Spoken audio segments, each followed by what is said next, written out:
I had sent you an audio tape on this topic, cultural heresy. The case against competition, and a short description of the tape. Apparently the tape and letter were intercepted by an administrative assistant and never reached you.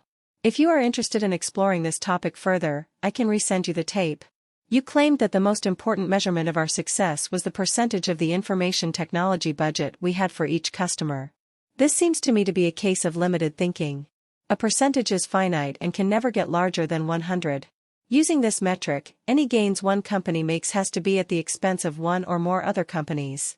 If we think expansively, if we think about how we can make the pie bigger, then everyone could experience a win. For instance, if there is more money spent on information technology, because of its increasing value, we could be losing percentage points while growing and making more money. I suspect we were losing percentage points in the early 80s when we were expanding and making $1 billion a quarter. Conversely, how interested are we in achieving 100% of the market for card readers? Though I focused on the areas of improvement in this note, I want to re-emphasize that I admire and respect you for the job you've already done and are doing. I'm looking forward to working with you. Name deleted. P.S. I don't know if it's true, but I heard that in preparation for your visit to the Raleigh, North Carolina site, the route you would take was planned and the halls you would walk down or see had their walls painted and new carpeting laid. I was wondering if you knew whether or not this was true and, if it was true, what you thought about it. Sometimes I had to bite my tongue, almost in half. All I can say is, it was a good thing for some people that I was too busy to reply to all my email. 8. Creating a global enterprise. What we had done thus far was to put out the fire. Now we needed to rebuild the fundamental strategy of the company. That strategy, as I had been saying for 6 months, was going to revolve around my belief that the unique opportunity for IBM, our distinctive competence, was an ability to integrate all the parts for our customers. However, before I could integrate for our customers, I first had to integrate IBM. So, as our strategy people worked on fleshing out short and long-term plans, I turned my attention to 3 areas that, if not fundamentally changed, would disable any hope of a strategy built around integration, organization, brand image, and compensation. Remaking the organization. IBM is arguably the most complex organization anywhere in the world outside government. It is not just its sheer size, $86 billion in 2001 sales, nor its far-flung reach, operating in 160-plus countries. What drives IBM's unique complexity is twofold. First, every institution and almost every individual is an actual or potential customer of IBM. In my previous occupations, we could always identify a dozen or so key customers in 1 or 2 industries that really defined the marketplace. Not so at IBM.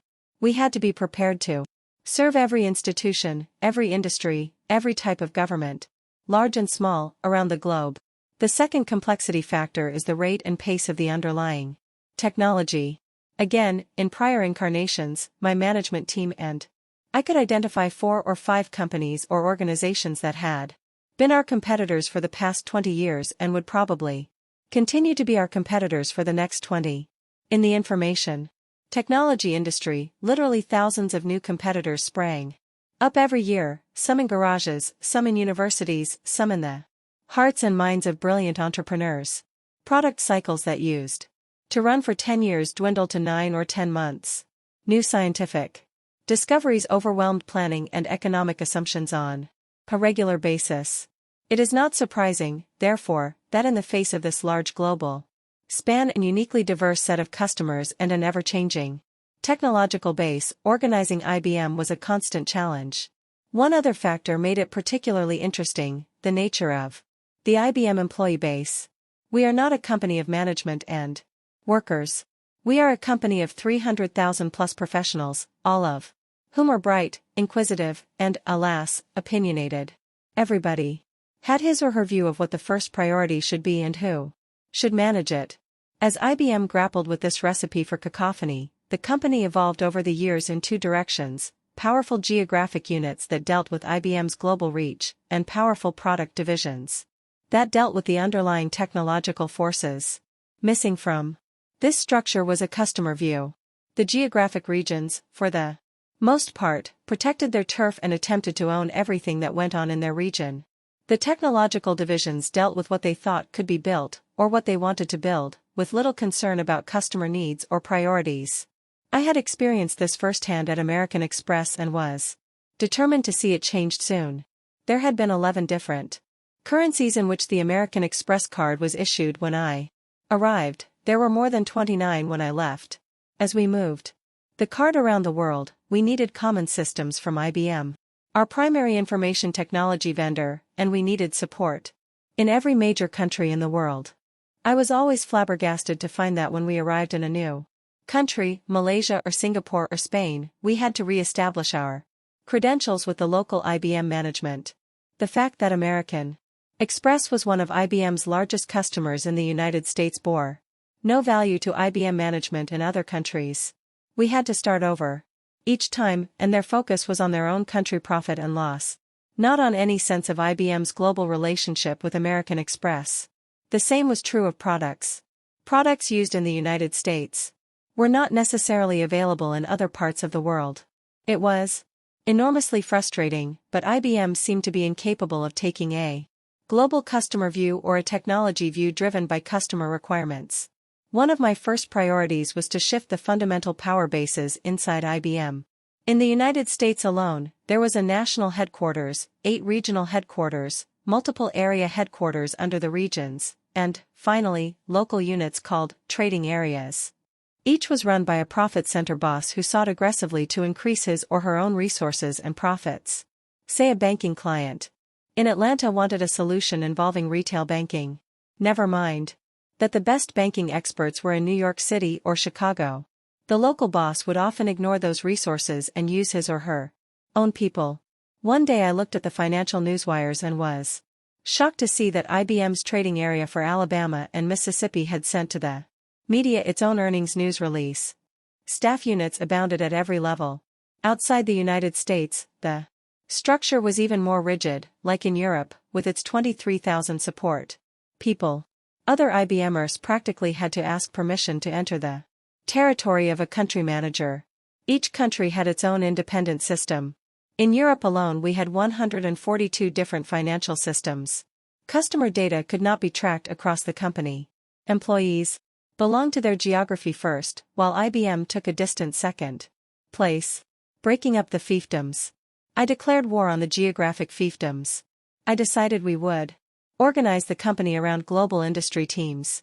I had first encountered the power of this kind of structure when I had been a very young consultant at McKinsey. We'd conducted a seminal organization study for what was then Citibank. The result was to transform Citibank from a geographical organization to a global, customer-oriented organization, and it became the model for most financial institutions over the next decade. With this model in mind, I asked Ned Lautenbach, then head of all non-United States sales organizations, to build a customer-oriented organization. It was a painful and sometimes tumultuous process to get the organization to embrace this new direction, but by mid-1995 we were ready to implement it. We broke our customer base into 12 groups, 11 industries, such as banking, government, insurance, distribution, and manufacturing, and a final category covering small and medium-sized businesses. We assigned all of the accounts to these industry groups and announced that the groups would be in charge of all budgets and personnel. The response from the country managers was swift and predictable: "It will never work. And, you will destroy the company." I'll never forget one run-in with the head of the powerful Europe, Middle East, and Africa unit. During a visit to Europe I discovered, by accident, that European employees were not receiving all of my company-wide emails. After some investigation, we found that the head of Europe was intercepting messages at the central messaging node. When asked why, he replied simply, "These messages were inappropriate for my employees. And, they were hard to translate." I summoned him to Armonk the next day. I explained that he had no employees, that all employees belonged to IBM, and that from that day on he would never interfere with messages sent from my office. He grimaced, nodded, and sulked as he walked out the door. He never did adapt to the new global organization, and a few months later he left the company. Although we implemented the new industry structure in mid-1995, it was never fully accepted until at least 3 years later. Regional heads clung to the old system, sometimes out of mutiny, but more often out of tradition. We needed to do a massive shift of resources, systems, and processes to make the new system work. Building an organizational plan was easy. It took 3 years of hard work to implement the plan, and implement it well. I'll never forget one particularly stubborn and inventive country general manager in Europe. He simply refused to recognize that the vast majority of the people in his country had been reassigned to specialized units reporting to global leaders. Anytime one of these new worldwide leaders would pay a visit to meet with his or her new team, the country general manager, or GM, would round up a group loyal to the GM, herd them into a room, and tell them, "Okay, today you're database specialists. Go talk about databases." Or for the next visit, "Today you're experts on the insurance industry." We eventually caught on and ended the charade.